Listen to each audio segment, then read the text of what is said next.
Good evening and welcome back to another episode of Please Call Me Crazy, brought to you by Free People Radio and now powered by our first sponsor, TireGet.com. That's TireGet.com. You have to buy tires from somebody. You might as well buy them from us. Help fund the movement, help support the movement. We believe in the freedom of movement, and that's exactly what the establishment wants to take from you. I am your host, Royce White, and I am here in the belly of the beast, Minneapolis, Minnesota, for episode 38. 38. Nope, 38. Yeah, it's going to be 38. Um, we have another incredible family and friends episode for you today. None other than the great Professor Penn. Professor Penn has a podcast as well that usually airs on Mondays and Wednesdays at midnight now, so you can catch him after I get done ranting and raving for a couple of hours on Mondays and Wednesdays. Professor Penn in the studio again. Welcome back. Thank you for having me back. There's so much to get into. I mean, we have somewhat limited time. We could do this for 3 hours. We'll have to go again pretty soon here because there's just that much to get into. But let's start with where we're at right now in terms of the Republican Party. I think the Republican Party is an important piece. Like yes, on Monday in my podcast, I said, I made the case around a few cultural wedge issues that currently plague the Republican Party in terms of expansion and growth. And I'm not one to say that we should become Democrats to expand the Republican Party. In fact, I've been a staunch um, opponent of becoming Democrat light to try and win elections. I don't think that's what we need to do. And I constantly hear murmurs or just outright proclamations that we should take or we should bend on the worst of what the Democrat platform, and we should concede the best of our own platform. And I try to make the case, again around racism, George Floyd, and reparations, and say all of these issues are one of two things: either A, there's still some very deep racial animus that people are harboring in this country that's much more important to them than saving the country or even regaining a single ounce of sovereignty and self-governance, or B, we're all getting put on. This is a huge scam that's being run on us by our political elites, the RNC, political pundits, the Fox Newses of the world, so on and so forth. um, and to preface the question, because I really haven't asked one yet, but to preface the question, for example, and God love Dr. Scott Jensen. I mean, I really do like him as a person. Um, but people in his line of country in the Republican Party would say, we lost because of abortion. So we should bend on abortion, or we should bend on gun rights, or we should bend on technology, or we should bend on these sort of things. And I think the thinking is that there are no black people, there are no minorities, there are no inner city traditional liberals or people who vote Democrat or independent or people who don't vote at all, who more align with what is considered the extreme end of Republican politics. Um, what are your thoughts? Where are we at here in the Republican Party? What's going on here? What's the move? What's the motivation right now? What's the direction? What's the signal from the top of the Republican Party, and which way they want to try and lead this party going into maybe the most important presidential election in American history? That's a lot to unpack. You've Go you've for set it. me up here, right? Go for it. Well, let me just share with the listeners and the viewers. I'm actually an officer of the Republican Party, which I seldom admit to, because I just want to cut right to it. Okay. Because you said something that I think is really, for me, you get these kind of revelatory insights, Hmm. and I've had one the last few days because on my podcast, I've been working on the idea of secret societies. And I just want to bring up and I do this on my own podcast. Think of the maps in the Middle East, the maps, the borders, the straight lines that don't follow mountains, they don't follow rivers. Somebody drew those lines in the sand. And of course, when we're kids and we're looking at the maps, we go, oh, that's the map of Iraq. That's the map of Syria. You know, those maps were drawn by the British Empire, the Crown. And they were driven, they drew these maps. These people were very educated. Okay. How does a little country, England, right? Besides the horror and the willingness that they had to perpetrate genocide, but we'll leave that to the side. They just don't have a lot of people there, right? How are they able to have a colonial empire? And I can't remember. I mean, it's some enormous percentage of the world's landmass was colonized by the British. I mean, it was like 40%, might have been 60%. These people were everywhere. How did they do it? They were the masters of getting people to hate themselves and hate everybody around them. These people peddled hate with the kind of religious intensity that you could only find in a secret society. Somebody was very intelligent, right? So in the Middle East, we got the Sunnis hating the Shias for 100 years. 100 years. Well, now all of a sudden, because the influence of the Crown is on the recess there in the Middle East, hey, Saudi Arabia and Iran, they're shaking hands. It's all hands across the sands. Right. Okay. Well, I look at the political parties the same way. You know, in the Republican Party, I'm just going to digress and I'll get to my point.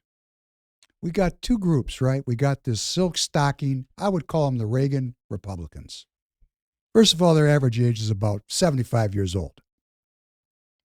Number two, these people are into the low tax, low regulation, radical materialists. As long as it's good for their checkbook, they're all for it. You know, as far as the spiritual dimension, doesn't matter. It's all about the cash, right? That group. Right. Globalists. Right. Then we got a new group, came up with the Tea Party, and it became the Trump movement, which I don't even like that because it's associating an ideology about American sovereignty with a person. And it has nothing, he's a salesman, a good salesman, but the ideas are enduring before Trump. They were from before and they'll be after, and it's about the nation state of the United States of America and the well-being of the people that live here. And these two groups have been at war. Now, I'm in the party, right? So it's Minnesota nice. And I think for the listeners, because you're all over the country and all over the world, you know, the idea of talking about Minnesota politics is not that anybody has any particular interest in Minnesota. It's just a model for what people have to do in their own backyards. Right. And in our backyard, these two groups hate each other. They hate each other. But, you know, we're not supposed to talk about it. There's no dialogue about it. There's no effort to work out this tension between these two groups. Within the party. Within the party. I mean, it is explicitly forbidden to talk about it or to talk about politics. But the two groups still hate each other. So now we've had this 2022 election, and the Republican Party here in Minnesota is trying to sort out what to do. And this argument between globalists and nationalists, which was a pretty well-defined argument. Somebody who's pretty smart took it down a notch. Now we have a new argument. We have the ballot out, ballot in people. These are the people, this comes from the RNC through the party, that believe that there's more Republican voters out there. They're just not voting. We got to track these people down and get them to vote. There's more votes. Mm-hmm. And then there's another group that believe the machinery around elections is corrupt. And these two groups hate each other, and they're pulling in opposite directions. But they got one thing in common. Their message. Without this electioneering, there's no victory. The message doesn't matter. Both of them say the same thing. I actually had an officer of the party tell me, the message doesn't matter. It's all about getting these ballots. We got to be just like Democrats. And they say it just like that. We got to be just like Democrats. And I say to them, why would you want to be just like a Democrat? So how I view this thing is these divisions are intentionally erected so that we are completely politically impotent. And the same thing's going on in the Democrat Party. Joe Biden announced his reelection bid, and Susan Rice, a holdover from the Obama administration, she resigns. They obviously did not want Biden to run for reelection. So they're going to use that. They're going to divide that party among different groups, and the groups are there. They're just going to exacerbate, because as long as we're all fighting with each other, all of us, Democrat versus Democrat, Republican versus Republican, Republican versus Democrat, what never happens is what I'm looking for. I want a message, and I think you might be the deliverer of that message. That is so overwhelmingly uniting that this division is like a joke. Like, and I said this today, and I mean this, everybody that wants well-being on this side. And if you want to clip out the human race, go over here. Let's just sort it out between the people that want Homo sapiens to. Let's get an entirely new messaging that reflects tomorrow's politics today, and see if we can realign the American people, not on these arguments that have been around since 1973. I mean, they got us fighting about the same stuff for 50 years. Stop. Let's get into what's going to happen, and we may find a completely new constituency and alignment if we can get the American people to understand what's going on, check out the real situation. So when you ask me what's going on in the Republican Party, it's a Gordian knot, choking out the party. There's no real politics going on. In fact, politics is discouraged. Conversation is discouraged. What we're supposed to do is knock on doors. We're supposed to red dial, call people. We're supposed to grunt a little harder, and that's supposed to get us across the finish line.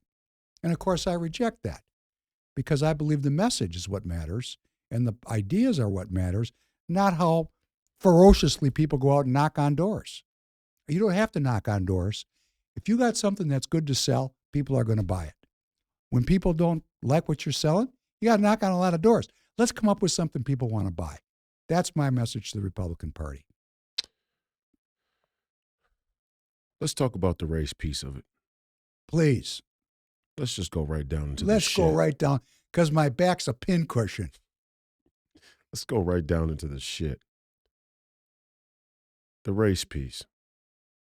You got the Republican Party in Minnesota saying, we need another 150,000 votes in Hennepin County, or in, what is that, Ramsey County? Right. In Hennepin or Ramsey County, St. Paul, Minneapolis. We need another 100,000, 150,000 votes. To win statewide.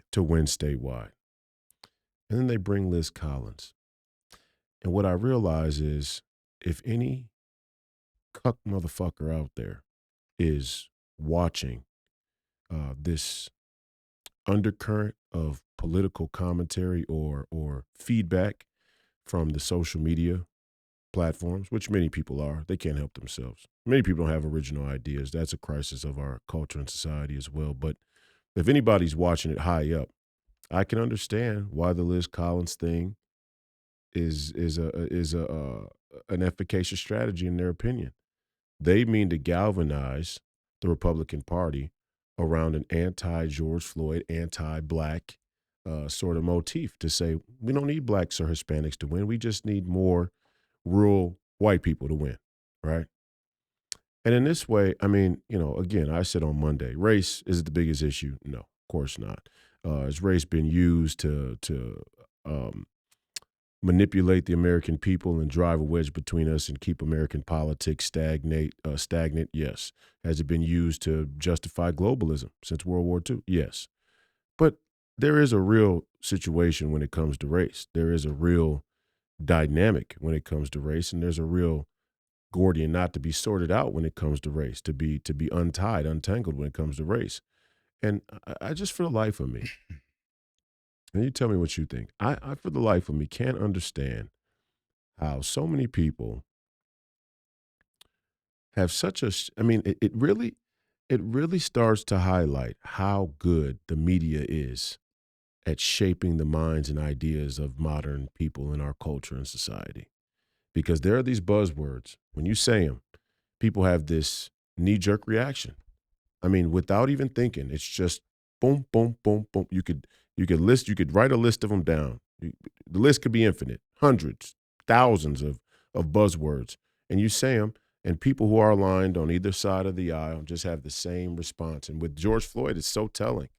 And it's telling because we talk about small government and we talk about um, individual rights and freedom and sovereignty and a citizen, a union led by we the people, right? A nation led by we the people. But we're so willing to give over to a police state. We're so willing to give our governance over to a police state for this false sense of security. And it really is a false sense of security because the police aren't coming to save you. Number one, they won't be there to save you when some fucking nut job runs in a bagel shop and lets off 15 rounds. They'll come get them afterward. They'll make sure that the contagion of psychopathy or psychosis and violence doesn't spread and disrupt the overall flow of the status quo. But they're not coming to save you at ground zero. All right, we talked about that yesterday. At ground zero, the police are useless. And that's where you were intended to be able to protect yourself.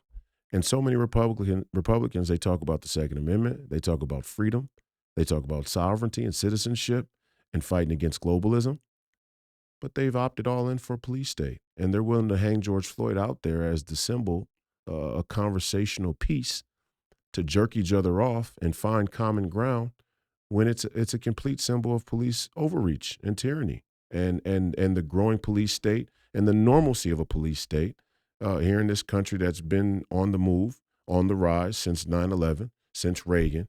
I mean, you came up through these times. Talk about the change of trajectory in policing over the course of your lifetime and why we're so willing to. I mean, was George Floyd a drug addict? Yeah. Yeah, I mean, that's pretty clear. You can look at a person and tell they're a drug addict. What does that have to do with anything? What does it have to do? It has no, what it is people trying to make themselves feel comfortable at home because they're pussies. They want to make their self feel comfortable by saying, "Well, I don't do drugs, so that won't happen to me," or "I don't try and pass counterfeit money, so that won't happen to me," or "I don't live in a neighborhood where black people are committing crimes all the time, so that won't happen to me." Or, I don't rob pregnant women at gunpoint, so that won't happen to me. I'm not a criminal, so that won't happen to me. It's such a shoddy, shoddy way to view the world and to talk about politics at this most important time. Because ultimately, everybody out there has to understand the definition of criminal is going to change and it's going to change very quick. For example, now you won't be able to you won't be able to question the integrity of elections. Now that will be criminal. So if you're a complete cuck for the state or the police state and you're willing to take any designation of criminal that they throw down, pretty soon you can't even say you're an American or a Christian or whatever the case may be without being a criminal. And are you willing to accept? This is for the people out there. Are you willing to accept tyranny because a corrupt state has deemed something you're doing criminal? That's the predicate that's being laid right now. That's the predicate that was laid with George Floyd, regardless of him. How's the police state changed over the course of your lifetime? That is something that question is a great question for me because I have some perspective on this. Mm. We had two groups back in the day.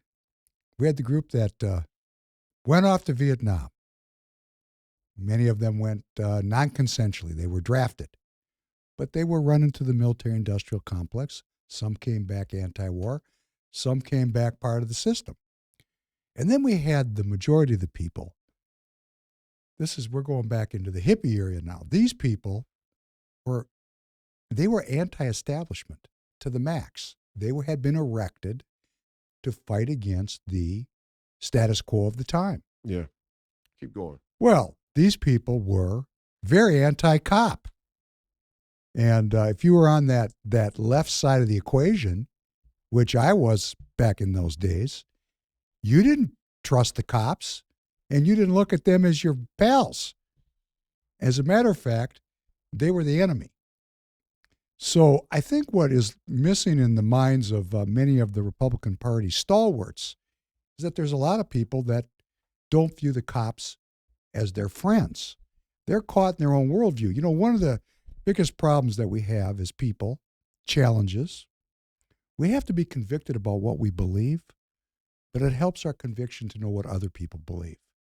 And when you believe, or I believe, that what I believe is the truth and what you believe is a myth, that's a setup for genocide every time. So we've got these people that really believe and really are convicted that the police are there to protect them. And that's what you're intimating. You're saying what the police are protecting is going to change very quickly. Right. So that's a really big issue that I don't think the Republican Party is aware of. Also I have to say, just in Well, are terms they? of, Well, let's go a layer deeper.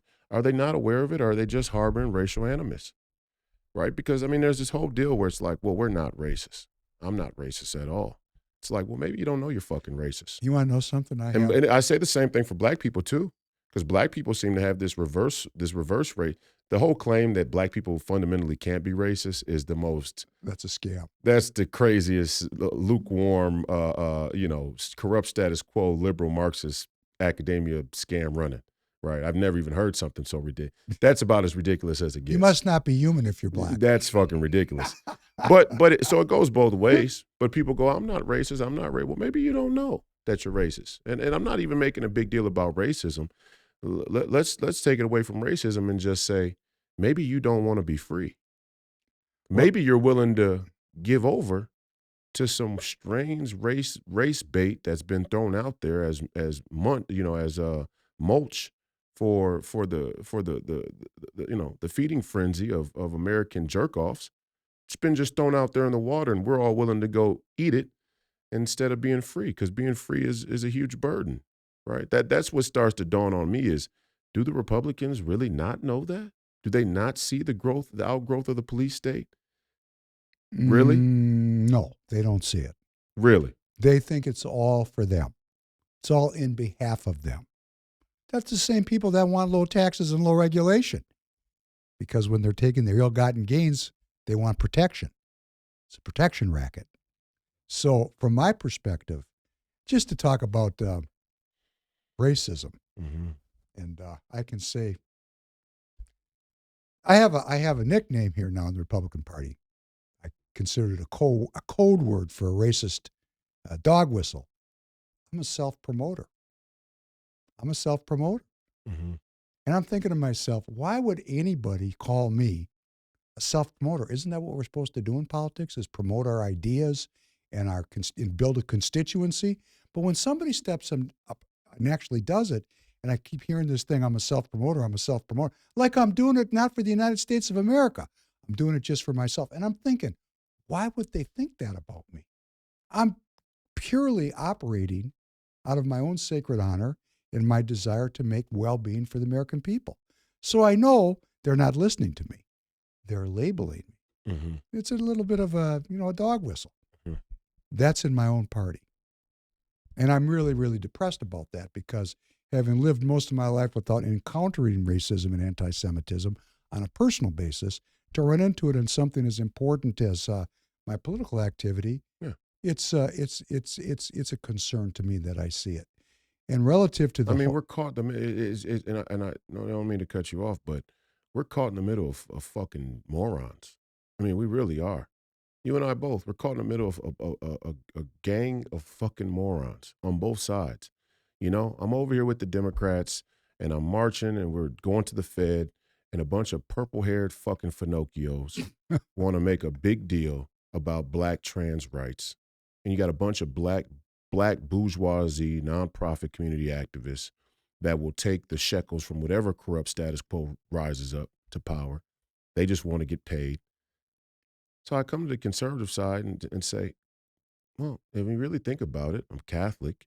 I believe in traditional gender roles. I believe in having a country with borders. I believe in small government. So by that definition, I'm a Republican. I mean, it's just that simple. And then I get over here, and all you hear are the black on black crime, black fathers, the Jews this, the Jews that, the Nick Fuentes crew, and it just controlled opposition on both sides, and it's so strong. The voices are so loud and so many, right? And now that I think back through it, as I come to the conservative side and Bannon introduces me to the movement, and I'm listening to all these conservative voices, now I can now that I hear what's coming back, the feedback loop from the grassroots, I can start to make out what the pundits and the commentators were actually doing. Like, as I was hearing this background noise, because I don't take the time to actually listen to these fucking clowns. These clowns that these people listen to, I don't even fucking listen to these clowns. But I could hear the background noise, right? And now that I'm moving forward and I can see the two separate groups that controlled opposition, I know what they were doing. And it is controlled opposition. It's all intended to keep the Republican Party old and white for the most part, with all of the cultural norms and insecurities and posh prosperity that came with the white boomer generation in this country, and to keep the Democrats, a polyglot, a hodgepodge of grievance politics and Marxism.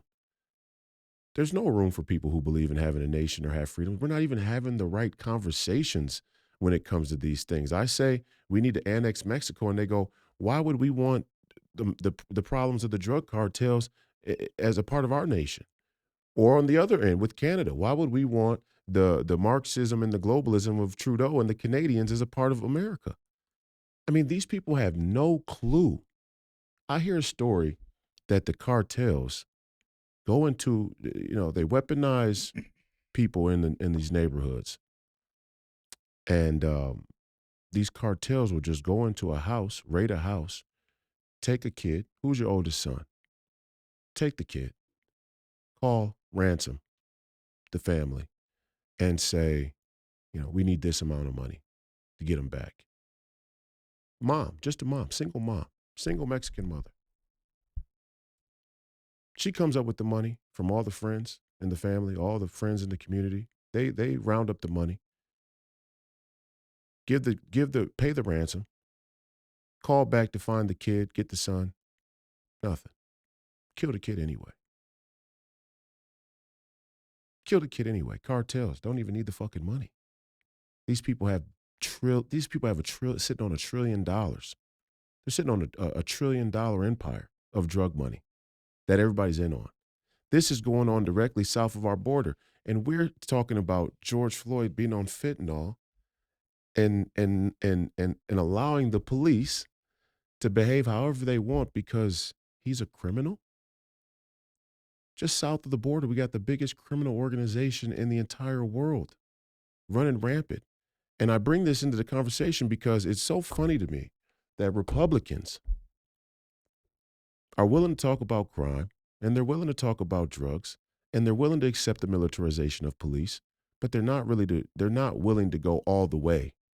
They don't want to militarize far enough to actually neutralize the threats that are out there.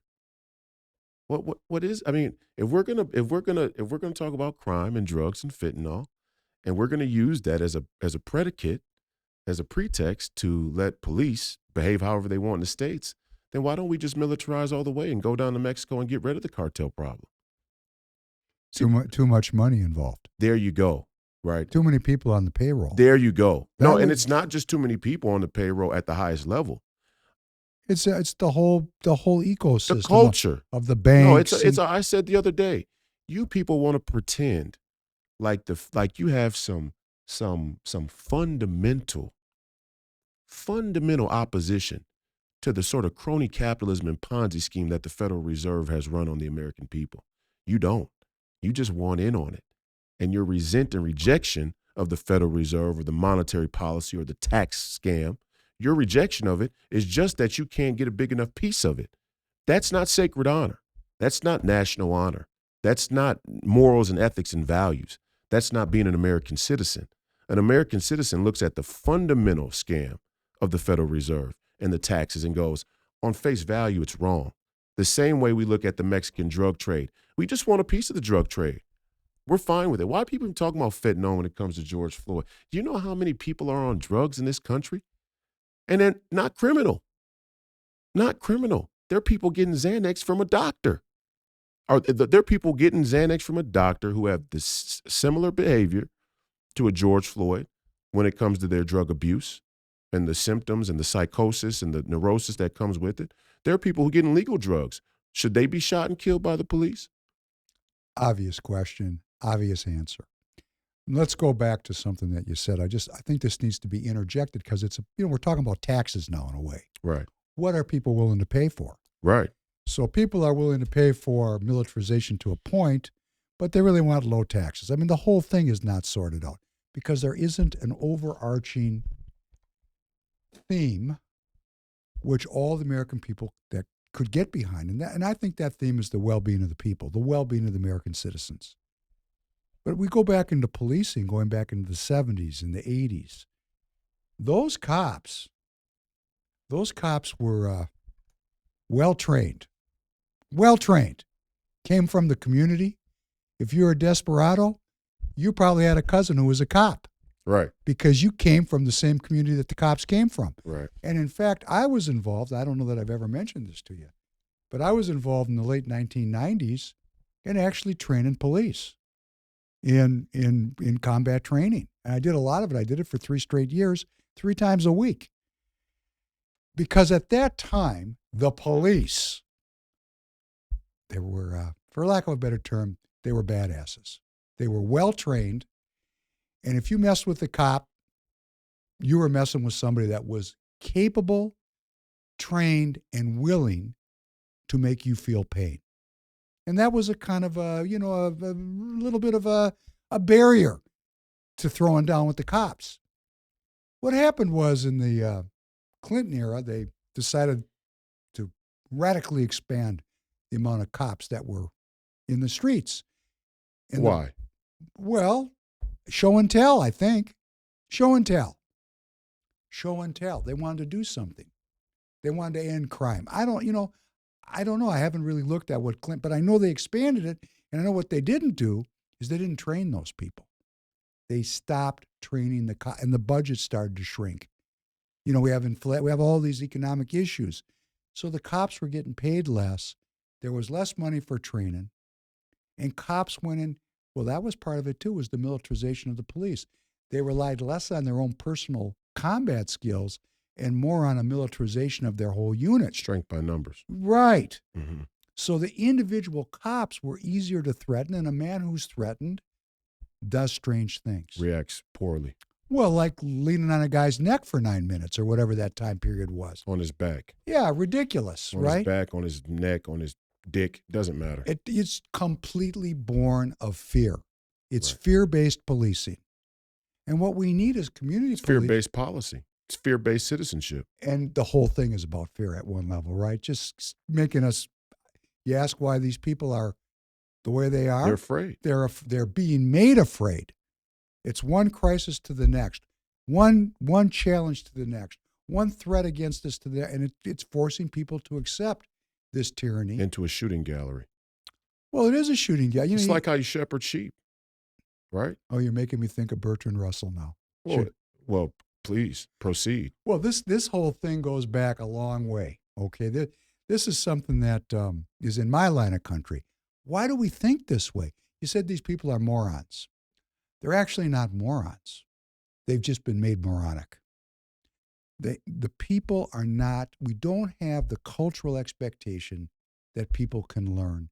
And we create all these diversions so people don't have to learn. They don't love learning.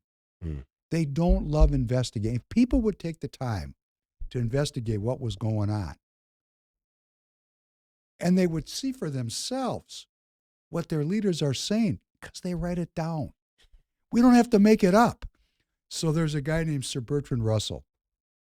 There was not a bigger figure in the 20th century. Not a bigger figure. Academically, politically. That's Great Britain. Yes. Died in Cambridge. On the Crown's payroll to the max.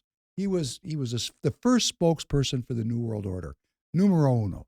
Yep. And he said something like, and I can paraphrase it, I can't remember it exactly. He said that the intent of our operation is to evolve the leaders, the rulers, such that the difference between the ruled and the ruler is so great that the ruled will never revolt, because that would be like sheep revolted against being mutton. This guy is the lion of the 20th century. This is the most eugenicist, most anti-human comment. And people go, what does that have to do with policing? Everything. Everything is the same but a little different. If our police are supposed to create an environment where it is impossible for us to revolt, well, the first thing might be you can't even go to the mall anymore without being shot. We can't gather together. we can't talk to each other. There's a whole You thing mean being shot by another civilian, by another citizen. by another citizen? Yeah. Yeah. I mean, the conditions to atomize us, to separate us, to make it impossible for us to form a constituency. This division in the parties that we started out talking about. Division across the aisle and then within the aisle. Yes, all it is division. We hate ourselves. Right. And when I say ourselves is when we hate each other, we must hate ourselves. Because to hate like that, there has to be an element of self-hatred. If you really embrace yourself, you're listening to other people. You're seeking to make connections with them. You want to learn from them. You know, I don't have all the information. I want to talk to you. What do you have to say? You know, these things are not accidental. I know that we want to believe things, evolve accidentally or organically because there's a safety in the geometry of chance. There's a psychological safety in that. There is. Right. Shit happens. Right. But that's not the world we're living in. It was his time to go. We're living in the world of secret societies. That's why I just got to throw that in there. That's one of the great info wars of the 21st century. And by the way, a 501c3 Christian info war. So sort of an Abrahamic faith info war. Oh, it was his time to go. This predeterminism of God and Christ. That is a scam. That's a profound satanic argument, you know. If God is a loving God and omnipotent, why would he? Why does this kind? So many people. I say that because this goes right to the root of it. Even on the Republican side, even the conservative movement amongst Christians, they have great theological flaw at the root of their worldview, and predeterminism is one of them. It just is obvious that when you create a predetermined omnipotent being, when you make God a predetermined God, you bastardize free will. And if you bastardize free will in that way, in God's eyes, of course you don't believe in freedom when you get down to it. Of course you don't want freedom because you don't believe in free will.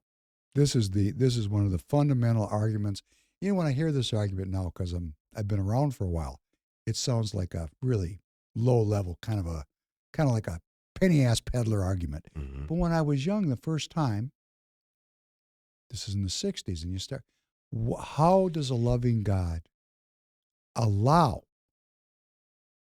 genocide and Holocaust and even the actions of just individuals? Like you say, it was his time to go. It's a real Democrat argument. It's really, really a very satanic argument. You know what the same argument is? Huh. Why God allows God allows certain things to happen, certain bad things, tragic things, evil things to happen as a cost, as a price for free will. That's grace. That's the gift. That's the charity of God. That's the love of God. That people are going to die. People are going to befall tragedy in exchange for freedom. And guess what? The Democrats make the same argument about the Second Amendment. They say, why would you allow the kids to be shot in schools? It's the price we pay for freedom. It's the price we pay not to become slaves.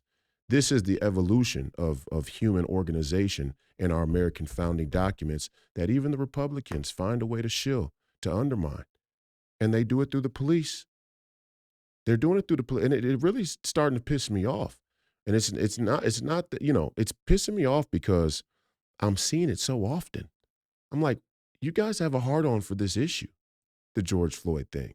You guys have a fixed knee-jerk response for the George Floyd thing. And there's so many bigger issues.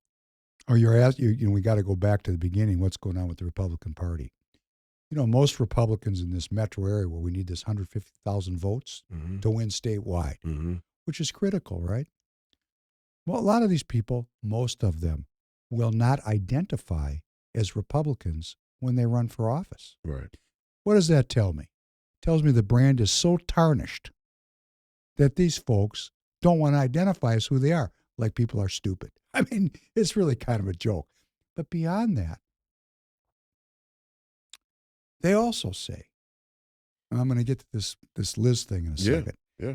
They also say what the voter in Sauk Center, Minnesota needs to hear is different than what the voter needs to hear in St. Paul. Yeah. Which tells me that there's no principle in the Republican Party establishment or platform. Because if we had a message that was really attractive to the American people, it would be attractive to every American person. Right. So when we run around marketing to subgroups, subcultures, that's corrupt right off the start. There's no intellectual honesty in that. Okay. And when we get into this, who are these folks hanging around with the party? Because there's some people hanging around, and I'm not knocking any of these people. Who? I'm not going to knock anybody. These people all have a right. But Who are you talking about? Liz Collin, for example. No, okay. Okay, let me just say, I don't have a problem with Liz. I don't have a problem. I don't know her. I don't really know Liz. I don't know her, but I know. I know the story she's telling. No. I know this. You can't simultaneously say you need 150,000 votes in the core city and then have somebody running around saying that I'm not even sure what her argument is. Maybe you'd like to draw out with the judge. What she's doing is she's Nikki Haley. She's Sean Hannity. She's Bill O'Reilly. She's, So the question is, how are we ever going to get these votes? And I'm no, say, and here's the but thing. Go ahead. Please. It's so much more important than votes. Mm-hmm. Votes. These are American citizens. I mean, I get choked up when I feel this. There is no people in this country that need republicanism more than the inner city. The Democrat has shackled these American citizens to policies that breed dependency and unwellness. And we, the Republicans, are letting them do it. This makes me ferociously angry because the purpose of politics is to set us free. We are Americans. Our whole tradition, our founding documents are about life and liberty and the pursuit of happiness. So to the extent that I, as a Republican, is participating with people that are going to abandon the core city, abandon these people, it's wrong. It's not wrong about votes. It's wrong about being an American. It's wrong about having a community of people that love one another and seek goodness for each other. So anybody, by accident or on purpose, that exacerbates that divide, hey, they're not on my team. Well, and what I was going to say is just yeah, and I think you're spot on. I mean, it's a scam of proportions much bigger than the outcome of elections. It actually ends up creating a moral hazard on the overall ledger of this nation's, existential, our existence, our overall existence, and we're getting to that point. And this nation is at a turning point. And I kind of just have this gut feeling that a lot of these fucking jerk-offs would gladly watch this nation burn for their own individual, personal fucking prejudgments and bullshit. I have that impetus. And actually, it's not really a theory. Because if the nation was to go down tomorrow, there'd be a lot of them that would jerk off on the way down. I know it because they're jerking off now, and it's going down. And a great example is the Republican Party. The Republican Party saying, hey, we don't want to budge on an issue. We don't even want to talk about reparations. We don't want to talk about a police state or reining in the reach of the police. But what we're willing to discuss is the overall prospect of the Second Amendment. For all you fucksticks out there that don't understand what's going on here in Minnesota, okay? Your Liz Collins of the world are going to run around and shill for the police state. Husband, Bob Kroll, the white supremacist motorcycle biker, right? Shill for him, head of the police union. Now, mind you, they let a man who runs a white-only motorcycle club be the head of the police union. What the fuck does that say to begin with to the 150,000 people you need? What does it say to the 150,000 people in the community that you police, let alone what does it say to the 150,000 people you need votes from? And I want to draw out one thing here. Just hold your thought. Mm-hmm. They don't care what those people think.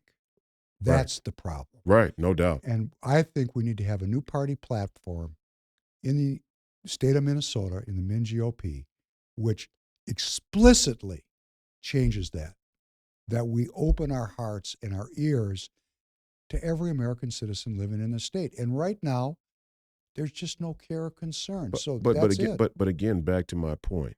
They're willing to shill for the police state. I don't even give a fuck. If you don't want to go in and try and get black people to change their minds, I don't get. Look, I'm having trouble finding the common ground with a lot of black people in my own community because they're so brainwashed. The brainwashing isn't beholden to white Republicans. The brainwashing is widespread across the entire gamut. Let us be clear. So if you're white and you're listening, you're black, you're listening, you're Hispanic, you're young, you're old, you're trans, it doesn't fucking matter. The brainwashing is so widespread that none of us can come to the table and even have a relatively decent and logical conversation about any 5 issues. You may be able to 1, 2. Once you get to 3, people are shooting off. They're losing it. Republican Party, most of all. You're going to shill for a police state, but you're getting ready to budge on the Second Amendment and CD3? You fucking clowns are going to make the Second Amendment the issue that you're willing to bend on to invite Democrat voters? Well, now you're getting down to it, because what you're getting down to is the controlled opposition element that politics is a business. That's what's coming, guys. And it's not just the Republicans. I'm watching it. I'm watching Fox News try to start to blend the transgenderism. I'm watching some of the alternative. I'm watching the Dave Rubins become more prominent. I'm watching the Jordan Petersons who talk about hypermasculinity and the need for masculinity get co-opted into the Daily Wire and your Dave Rubins and the whole polyglot of conservative anti-status quo voices. They're all starting to make these amends. I saw it earlier today. I saw a picture of a video of our guy Jordan Peterson with Patrick Bet David. And he's sitting on a stage and he says, you need liberal voices because sometimes you need something new. And then you need conservative voices because sometimes you need to preserve what is old. And you need to preserve a conversation between the two so they can figure out which solutions are needed at which times. And that's a profound statement. And there's a lot of truth to that. What is the fundamental premise of what America needs to be? Nobody wants to go down to it and sort that out first. And then we can have the split and talk across the aisle. That's too much work. Right now, we're just deteriorating, and we're trying to yell across the aisle as the plane is going down. Oh, no, you said this. It's a lot of work to be free. It's a lot of work. We have given it up consensually, but we've had help. I mean, there are societies, secret societies, that have been working on, as you say, the brainwashing. This didn't just start in the 60s. Yeah. This started in the 1880s. It started with the introduction of the origin of the species. Darwin. These people are Darwinists, and they've been working on this for almost 200 years. I mean, we're getting close to 200 years. And what I want to say to the listeners and the viewers, my opinion is, they've already taken over and supplanted the Judeo-Christian roots of our Western culture. They've destroyed it. They've done it very systematically, very effectively, and we're living in the, to use a police analog, it's cleanup and containment now, in the phase of anybody who is left that is not a Darwinist. We're being identified, and they're going to clean us up. Yeah. Okay, and contain us. That's what you're talking about. That conservative voice is being contained. Tucker Carlson. Clipped. Out. Did you fucking clowns out there really need him to get clipped to know that that's who Fox News was? I mean, imagine being such a fucking cuck. I knew exactly what was going on with Fox News when I went on to Tucker for 3 minutes and talked about the Fed and globalism and never got invited back on. I knew right then what was going on. Well, maybe he'll invite you on his new podcast that's coming, because he's going to come back bigger than ever. We'll see. We'll see, won't we? We'll see who Tucker really is. Yes, we will. Everybody's on the bar. Everybody's on the bar now. I mean, everybody's chips are up there on the bar now. We're going to see who everybody is now. But most of all, we're going to see who the American people are. I mean, they want they deeply, deeply desire some fucking Finocchio, well-spoken, clean-cut, says everything that makes them feel good and comfortable to show up and save the fucking day. They really desire that, right? You can see it. I can see it in their faces when I meet people. Sometimes it's me. Sometimes they want it to be me in certain rooms. Sometimes they want it to be Donald Trump. Sometimes they want it to be Steve Bannon. Sometimes they want it to be Don Lemon. Sometimes they wanted to be fucking LeBron James or Steph Curry, or sometimes they wanted to be, Clarence Thomas. Sometimes they wanted to be Joe Biden. It doesn't matter. We have this overwhelming culture where we want one person to show up and save the day, but we're not willing to give up anything to let somebody save the day even. I mean, it's the biggest self-deceptive, self-loathing, self-destructive scam in human civilization, in the history of human civilization. You have to be willing to give something up. But you have to know yourself to know what things you're willing to give up and which things you're not willing to give up. Sometimes you don't get a choice. I mean, right now, and I can say this with a fair degree of certainty, we've lived in a paradigm that's going back to the Reagan era. Call it 1981. Mm-hmm. That's when the hypermaterialism started. How so? Well, before nobody had a $800,000 house before Reagan. People lived humble. Mm-hmm. People wanted to be humble. On Sunday, nothing was open. You couldn't even buy gas in this town, Minneapolis, St. Paul. On Sundays, gas stations were closed on Sunday. All you could do is go to church, have dinner with your family, and sit home. So you had to get all your stuff on a Saturday to prepare for whatever you were planning to do Sunday. People lived a completely different organization of their lives that was not hyper-materialist. We were coming out of the World War II period. People were working hard. They were still religious. They were not super materialistic. When Reagan came in, that was, the shining city on the hill. America was large and in charge, and they started to financialize our economy. Of course, that started with Nixon in 72, coming off the gold standard. And we had, a couple of years to, get going with the petrodollars and get the money circulating. And then all of a sudden, the money was everywhere. Easy credit. The money was for free. Yes, that's correct. Mm-hmm. The money was for free. And we lived through that period of free money, but it's over. We're coming to an end. And when you say people are going to experience, watching it burn, and some of them are going to just accept it and enjoy it, yeah, there's a big sentiment out there in people my age. They don't want to die on their own. They want to make sure everybody goes with them, which is a really selfish kind of a sentiment. But the financial carnage that awaits the American people, what they don't understand is there's another group of folks out there, the Chinese people. Mm-hmm. I'm not going to get into all the crap that they do, which is profound with their unrestricted warfare. The one thing I want to talk about is they work their asses off. The way I work still to this day, and the way everybody worked back in the 60s and the 70s and 80s. People worked. They worked hard. They worked without questioning. It was an insomnia to take something from the government because you'd given up your freedom. And we've lost that now. It's just gone. I mean, we have a new cultural set of rules around the government. The government has gotten its nose under the tent, and everybody's on the teat. And nobody has any, I'm not.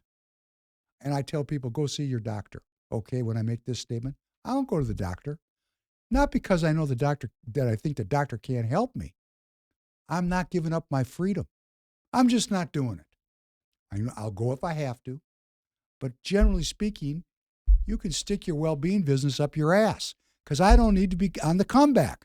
Because as soon as I go in there, they're going to say, well, you need this drug, you got this. You know what? I'm functioning fine. My dashboard says all systems are go. I'm not interested in your opinion, Mr. Expert. That's what AJ said. AJ said, I don't know why people go to the doctor so much. Maybe that's the only place someone pays attention to them. Because we live in such a sad world of atomization, maybe that's the only place somebody knows your name. I know people like that. They like going to the doctor. People know about them. Got a chart. They're somebody.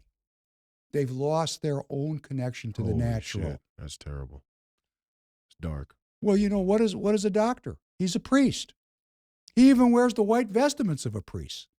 You go in there, you say, Doc, I've been smoking for 40 years. Well, maybe you should stop that. It's kind of like going to confession, right? Yeah, exactly like that. Because that new religion, which is humanism, secular humanism, scientism, has supplanted our faith. It's gone. And until we recognize that's the problem, that we become so unbalanced into the material, we'll never know why we're sick. We're sick. People are not well. What we want is a politics that really is concerned about the well-being of the people. And that is far from the... When I talk this way in the Republican Party of Minnesota, people look at me like I'm from another planet. But they'll catch up. And I'll tell you when they're going to catch up. When they look in their 401k and it's fucking zero, then they're going to say, oops, that didn't work. Please, God, help me. You know, we're going to have to go through some pain and some trauma to get people out of this rut that they're in. And I believe that there will be a moment of clarity because this materialism is kind of like being an alcoholic. We're seeking a moment of cultural clarity to see what our unbalance is. And when we see how unbalanced we are, maybe we'll start to see that our leaders are but salesmen and representatives of we the people. That part of being, this should be the core issue of the Republican Party. Self-governance. The core issue. The core issue of the Democrat Party is dependency. Ours should be interdependence. And on that note, we've talked about reparations a few times, and reparations is probably the go-to issue where white Republicans just go, I'm not paying for slavery. I'm not paying. I had one person say in the group chat, you should pay reparations for being able to be here in America. Oh, that's a very common thing I hear. You're lucky to come here because you got a chance to become Christian. We're lucky to come here. Yes, slaves. No, hold on. Yes, slaves. The whole anti-victim narrative in the Republican Party is real corny too. When I hear Candace Owens and all these people doing it, I immediately want to spit on the floor. Right? You're not a victim. No, yes, the fuck you are a victim. The question is, should you sit back and accept your victimhood? The dependency that's been created for you is the victimization of you. The question is, are you willing to fight because of it? And what the real argument is, or what the real criticism is of Black America, is that Black America has been a victim of a great systemic game. But most of them have accepted it. They like the radical materialism. So is most of the other cultures in the country. All of them. Black people. But the whole you're not a victim motif is ridiculous. It completely disregards the prominence of corruption, deceit, and overall manipulation, wickedness. Manipulation. Absolutely. Yeah. That's not the right answer. The answer isn't you're not a victim. The answer is you're a victim. Are you willing to die?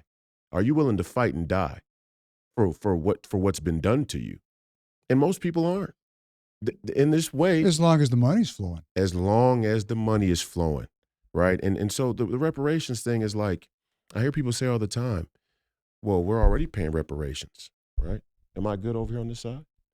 All right, make sure you're watching it because sometimes it pops over. I'm already, we already pay reparations through taxes, the welfare state. I mean, how fucking moronic can you be? The welfare state is not reparations.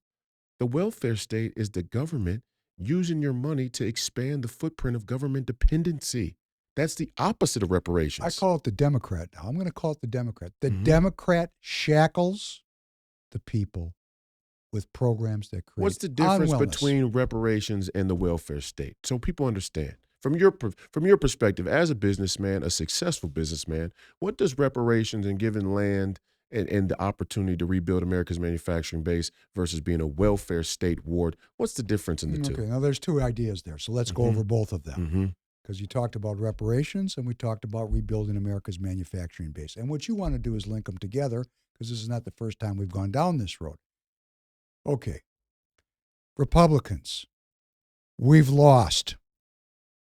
We've lost. We're not going to win again. There's no more votes out there. That's my theory of the case.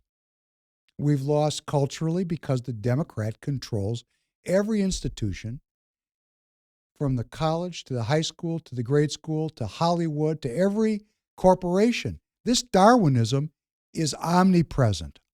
Sports. What's more Darwinist than sports? Nothing.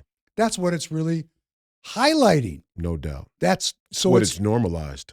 Well, that's correct. Warriors in combat, winners and losers. Which we watch at 1,000 times disproportionate than we do C-SPAN when our fucking corrupt DC elites or spend our time praying. Yeah, well, that even more. No doubt. Okay, so this is an interesting insight, right? The temple of Darwinism is the NBA. No doubt. How horrifying is that? Very. Being used. Very It's just, horrifying. I have a Clear sick, as day, though. I have a sick feeling in my stomach Yeah. from stumbling across this one. That's what it is. The Church of the Darwin. Okay. That's what it is. So we're talking about these two issues. Republicans, if you want a country where you can be free, which we're agreeing there's not many.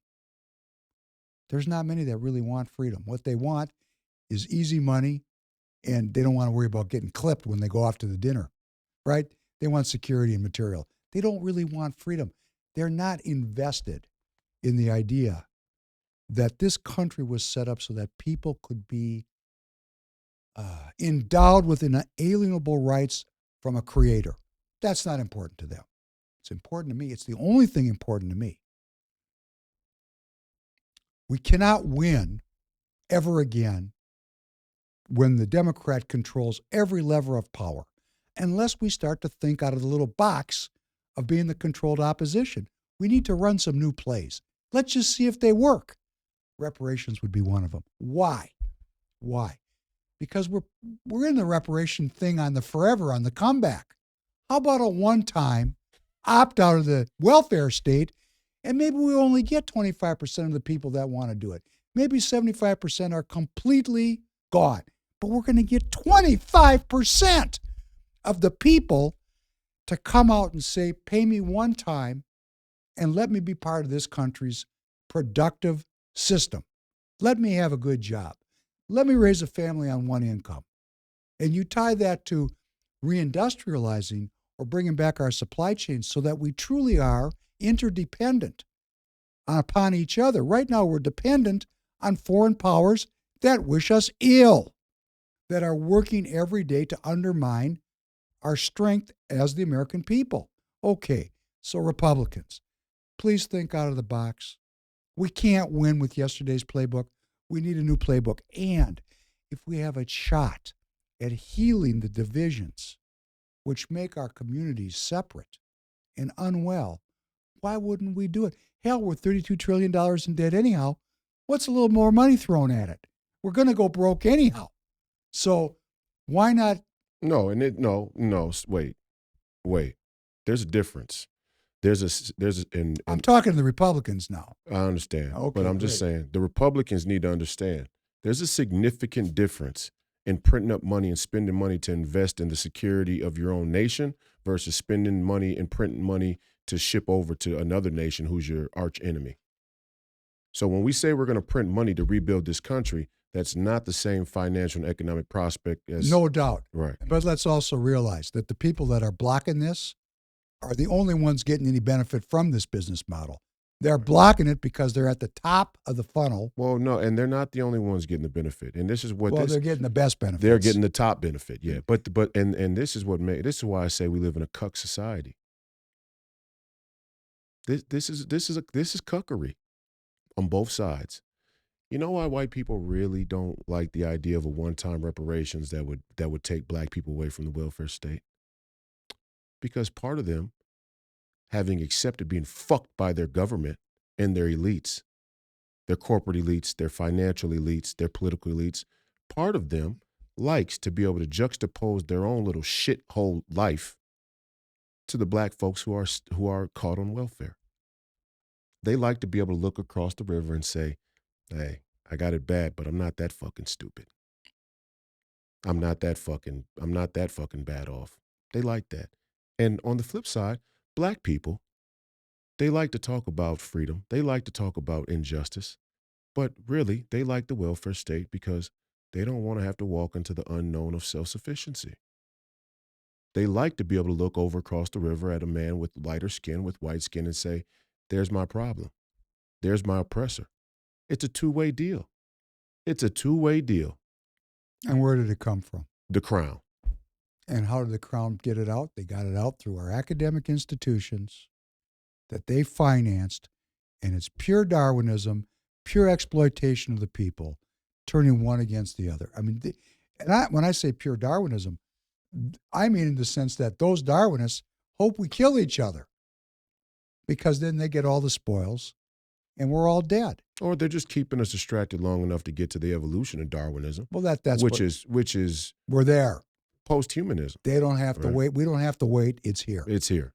Okay, so We're knocking at death's door. anybody that's hearing this now, at least, I mean, people should know Royce and I know it's friends and family. We know each other. Mm-hmm. We both agree, I think, that things that were science fiction when we were children are now science fact. And like when you look at Bertrand Russell, do you know he was working on artificial intelligence in the 1940s and 50s? My theory of the case is that the $400 billion a year that we pay for, we the people pay for, because we fund the universities, $1 trillion industry, 40% comes from direct government grant. They've been working on this for over 100 years to get to the moment where we were truly enslaved, where we truly had given up our freedom. They bought us off with this material high and with security, and now we're sheep. We can't even take care of ourselves. So now it's time to shear the sheep, and that's where we're at. Are we going to wake up? Are we going to wake up? So why do I do this? I'm trying to talk to people because people talked to me at one time. I mean, I didn't come out of the womb like this. I was prepared by my mentors to try, that were trying to prepare me to be a critical thinker and to look at reality and be able to understand it as best I could. And I have that skill. I want to pass it on. I want young people.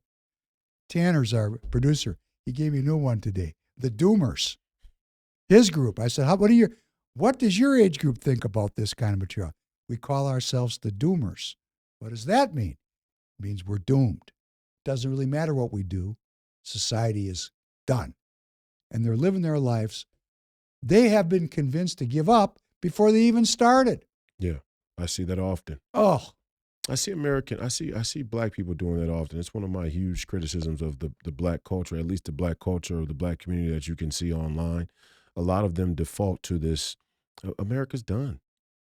Or even your 501c3 Christians, they'll say, America's Babylon. It was predicted that Babylon would fall. America's done, And it's just like, where do you consider where you live? Well, what do you call the place you live in? When you say America is done, and even furthermore, I know they're pussies. So this kind of like invitation to the prospect of a declining or destroyed or America is like, where do you think you're going to end up?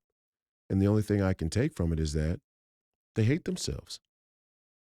Because the only way that you could see your home being destroyed and have this kind of nonchalant, sort of cavalier attitude about the destruction of your own home or your own nation is that you don't really care about the destruction of your own being.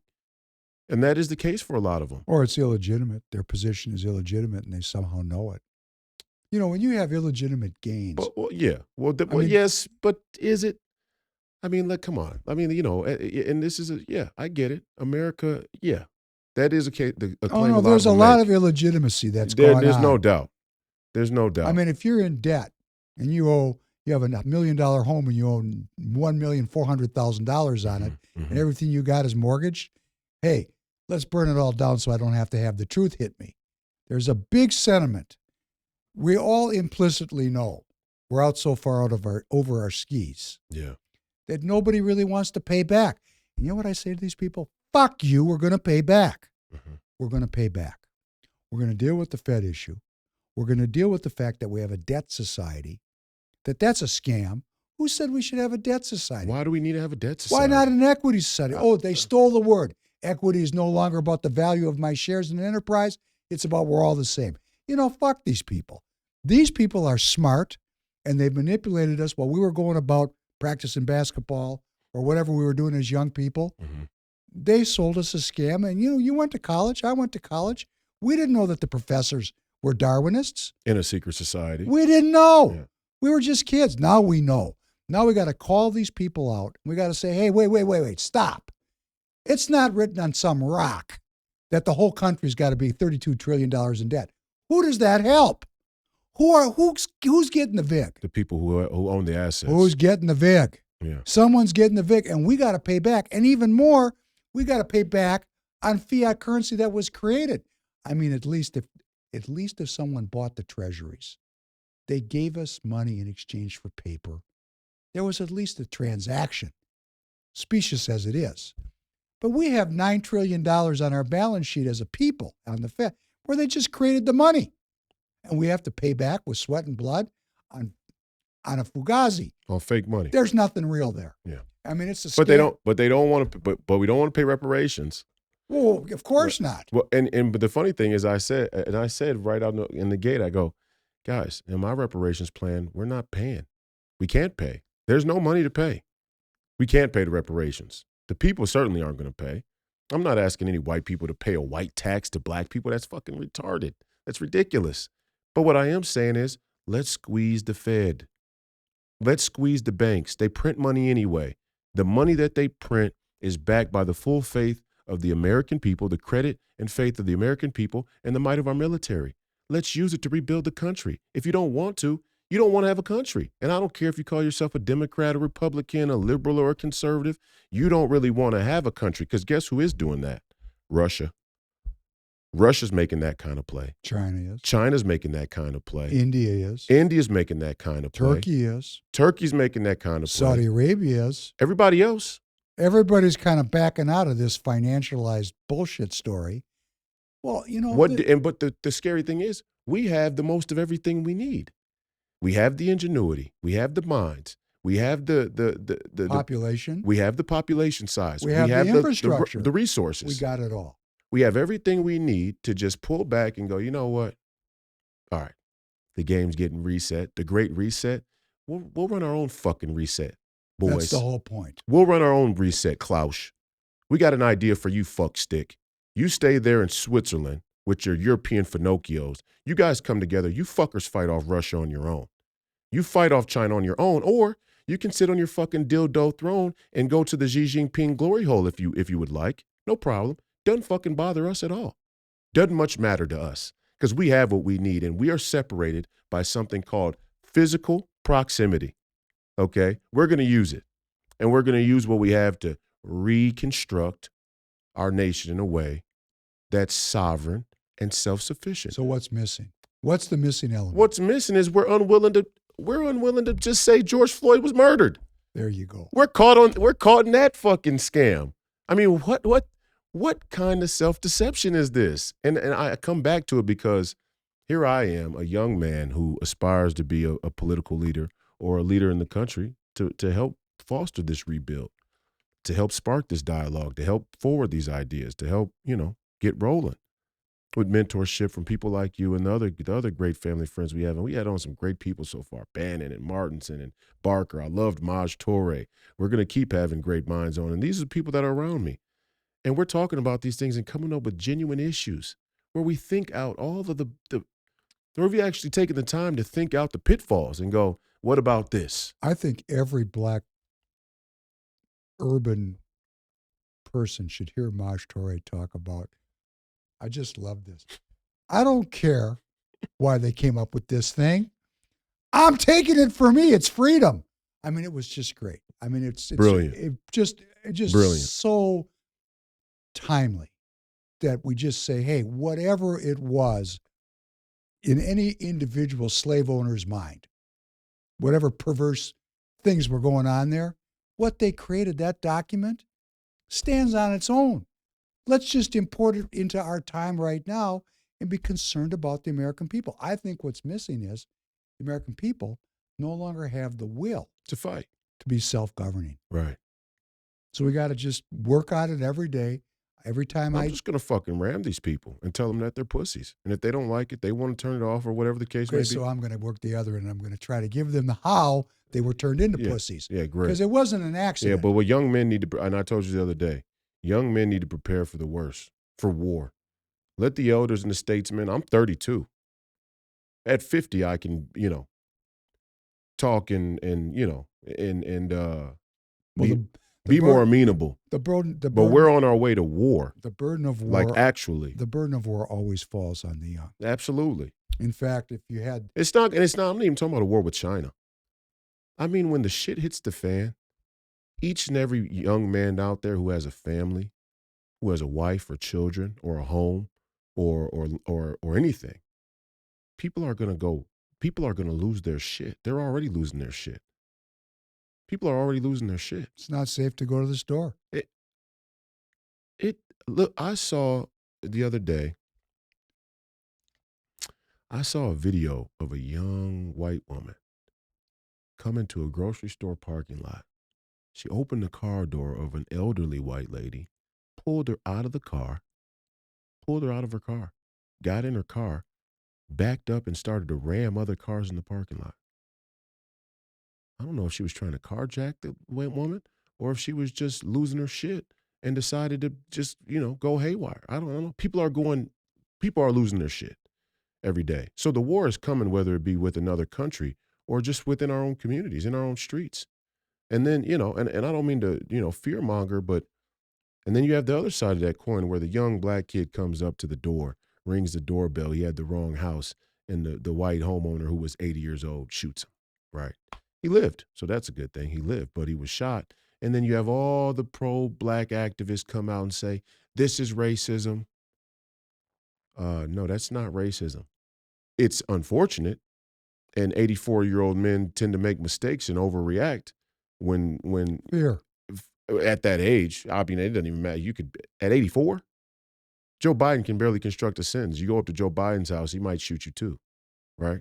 I mean, He might drop a bomb on you from an F-16. he might invite you in to dress up and bend him over and give him a little pat on the butt too. I don't know. There's a man who likes that much ice cream, I have huge skepticism about. But regardless, it's not racism. If you come up to my house and ring the doorbell at nighttime and I don't know you, I'm going to be skeptical too. Now I'm going to have the wherewithal to hit the ring system and say, hey, who are you? You got 5 fucking seconds to get off my front doorstep or I'm going to shoot you. Right? This guy didn't have that wherewithal. Regardless, the point is, race is right down the middle of the distraction. It's right down the fucking middle of the distraction. And everybody all around the board doesn't want to admit that they are using race to usher in transhumanism. That's the evolution of Darwin. They are using race to usher in transhumanism. Look over here. All you people still want to be divided by skin color. Pretty soon you're not even going to have real skin. Pretty soon you're not even going to have real skin. Pretty soon you're not going to have real people. We're going to come clip you motherfuckers out one by one. Well, we know why. I mean, I think I know why that is. Please. Which the transhumanist, and this is really the politics that matters. This is the constituency that we can build when we start talking about human well-being. The base case here is human suffering. The base case, we suffer as humans. This is very hard to get out without suffering. Some more than others, but the suffering is profound. So in the religious, traditional culture, your suffering is alleviated through faith. In the scientific, your suffering is alleviated through a scientific technique. So when you add the Darwinist element to that, then you're going to want to evolve the human genome and the human species such that suffering no longer exists because of science, which leads us to the end of Homo sapiens. So what we really have to understand, there's going to be listeners that are going to say, good, end my suffering. I want to be a robot. But they miss the predeterministic part of it. They miss predetermination. They don't realize how much free will they actually have, even when they don't exercise it.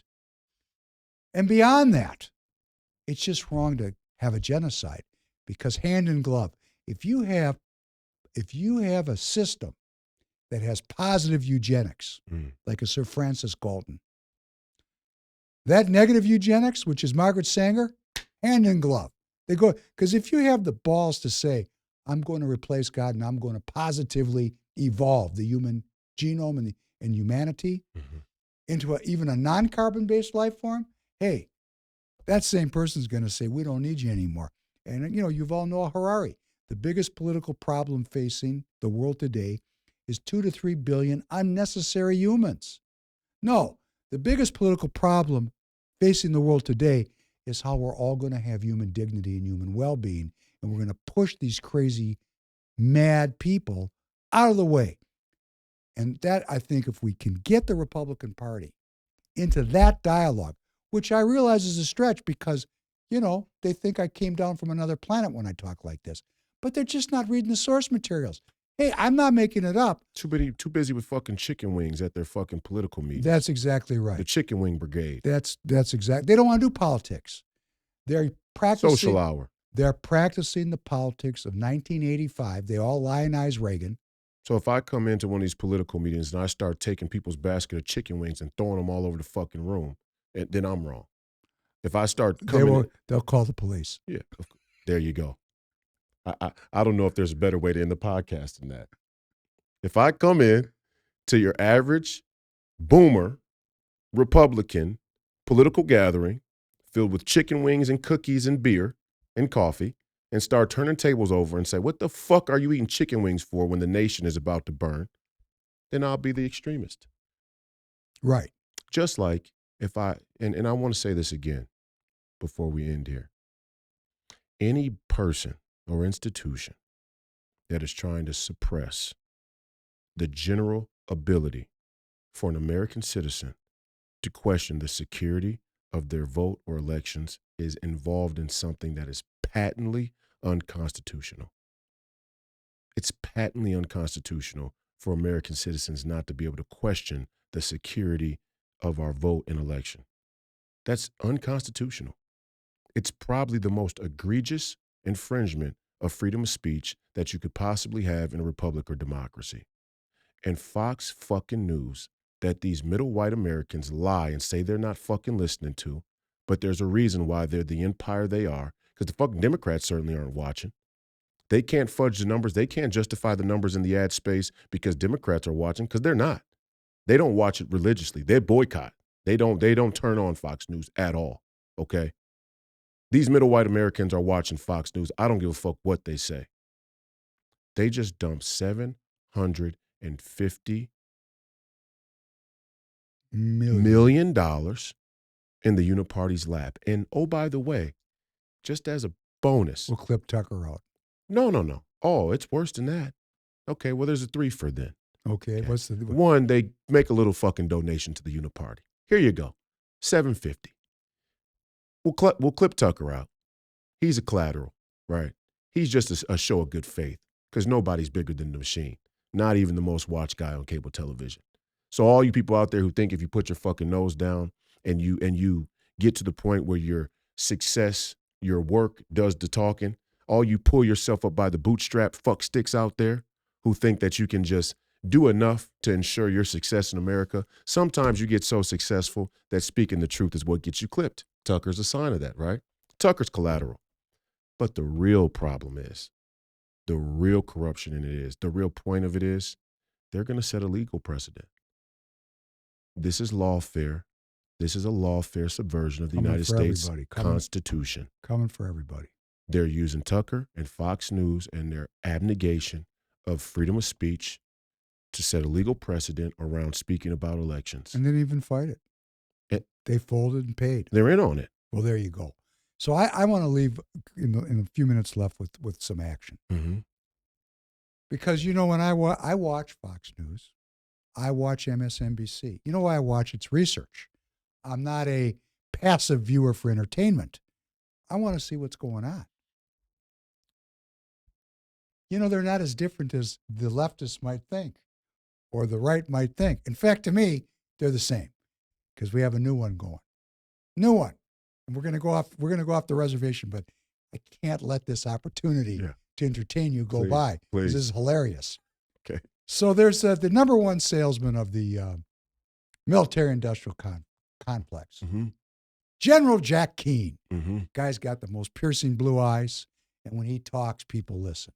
Mm-hmm. He has a new pitch. If we're going to avoid war with China, we have to go to a military footing on military expenditures. When we confronted the Soviets, military spending was 6% of GDP. Right now, we've dropped down to about 3%. We need to get it back up to that traditional 6% level. In other words, let's spend $1.6 trillion on our military. That same message is on MSNBC. And what I say to my liberal friends is, what the hell happened to you? Weren't we in the streets protesting the war?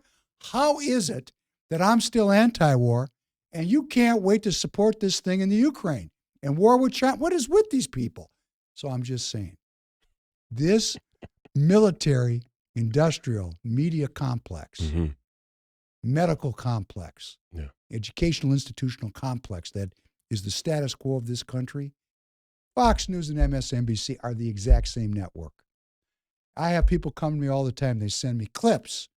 And I look at these clips and I go, this guy's a shill. I won't even benefit the person with a sane and rational response because it's so ridiculous that people are listening to this because it's purely propaganda.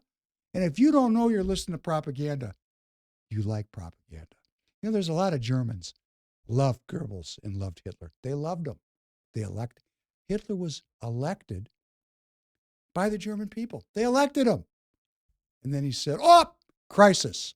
Suspended the government. They had a dictatorship. And the German people loved Hitler and Goebbels. They loved the propaganda. They loved it. Couldn't get enough. I think our people are in the same place. All those people that are watching that, they got to get off the reservation. They got to go on the road less traveled, off-road. They got to go off-road, and they have to start to do their own research. When I'm on my podcast, do your research. They're not hiding. It's not like you have to get a PhD thesis to find these people. You just turn over a rock and they say, we're coming to kill you. And you read it and you go, damn, they're being very honest about this. You know, if we could get the American people to do their own research, and they saw it for themselves, a sleeping giant would be awakened. We just need that sleeping giant to wake up. And if we don't wake up, what these people think is, hey, you got what you deserved, we won. That's the Darwinist sentiment, right? If they're able to kill us, that proves we deserve to die. You know what I say to those people? Fuck you.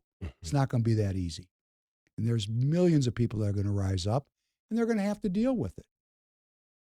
The next time, let's talk about truth commissions, because we got to give these people a way to get off the stage and not encourage them to genocide. They have to have a vision of how they can leave the stage alive, because what they don't want to do is die. They don't believe in God. Right. Well, you know, you're talking to a good old-fashioned war hawk. I don't much disagree that we may be in a time where we need to go back to a war footing in terms of military production, but not for the same reason that many of them say. Many of them will say it's because to protect the nation, but they don't really mean it's to protect the nation. They mean it's to fatten their pockets and to pursue the globalist agenda, which dominates that silk stocking wing of the Republican Party. We need to pull out of the globalist agenda, and in pulling out of the globalist agenda, we're destined for war, because I don't think they'll go easy either. War will come to us. Well, we're having that war right now. Yeah. And my action comment, which I said I wanted to leave with an action comment, you know, we're not supposed to talk about religion and politics. Let's get over that, okay? We better start talking about it, one amongst the other. Look at your best friend and say, hey, do you support this war in the Ukraine? If you're involved in politics, walk into the next meeting and say, I don't want to talk about the next chicken wing party. I want to know, do we believe in this war? Do we believe in this war? And get people on the record. So we start to get a dialogue going and we wake up the American people. And all these people are going to say, we don't do that here. And what I say to them is, we didn't do it here, but we're doing it from this day forward. We're going to do it from this day forward. If we want to live, we have to create a new constituency. America, ladies and gentlemen, the great Professor Penn. This has been another episode of Please Call Me Crazy, brought to you by Free People Radio and now powered by our first sponsor, TireGet.com. That's TireGet.com. We appreciate your viewership and your listenership today and in the future. Don't die a jerk off. The fight continues. Godspeed.